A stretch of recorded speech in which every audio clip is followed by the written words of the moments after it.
you will never live up to more than what you see yourself to be. You will never, in other words, in your pursuit of fulfillment, I wouldn't say happiness because that's so, chocolate makes me happy. In your pursuit of fulfillment and purpose and destiny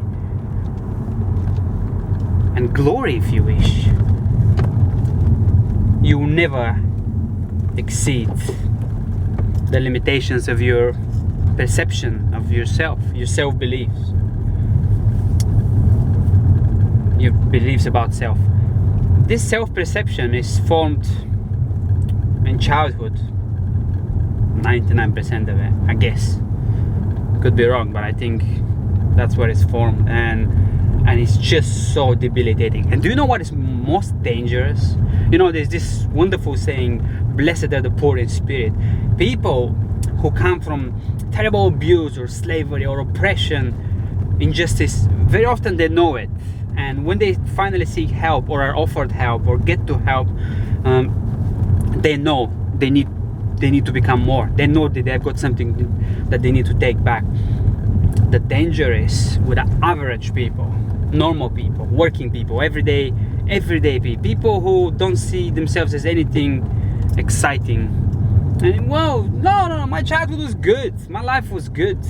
I had a normal life. What is a normal life? That just doesn't exist.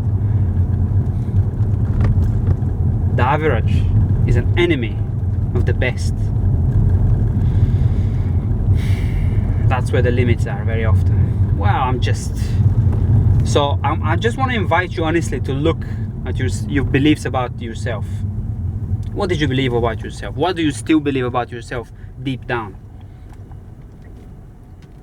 When you were growing up, maybe your mom and dad didn't encourage you in some area, or they just plainly told you that this was not for you, or you weren't going to be that good in this or that, and then you just, of course, you believed it. In my case, whatever my dad said or didn't say meant a lot for me. He was a god to me because he was a good man. If he had been some tough guy who was bad, he was a bit of a criminal, or just went out drinking every Friday and Saturday, it would have been easier for me to see his humanity, his being fallible. But because he didn't do any of these things, because he had very high kind of virtues, yes, some of them were, but I didn't see so much of the rest. Because he was a good man, quote unquote, what is a good man anyway, then I worshipped him. I really did. He was my superhero.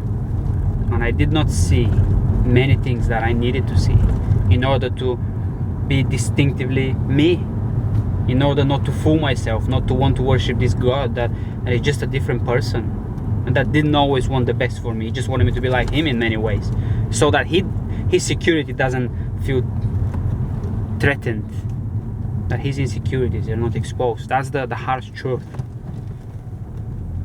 unfortunately. What do you believe about yourself? These words, or the lack of words that I talk about in one of the previous videos, about these sentences that are given to you, that are just, that you are just condemned. They have such an amazing, such tremendous, terrifying power. They hold you in bondage. My friend John tells a story, an ancient story really, about elephants, how when they were little, some elephants in Asia, the people who looked after them used a huge chain to tie them up, and the chain has spikes, and the elephant wouldn't go any further than the length of the chain because the spikes will hurt, will bite into his leg. And the elephant learned very early in life that this is how far I can go. I'm limited.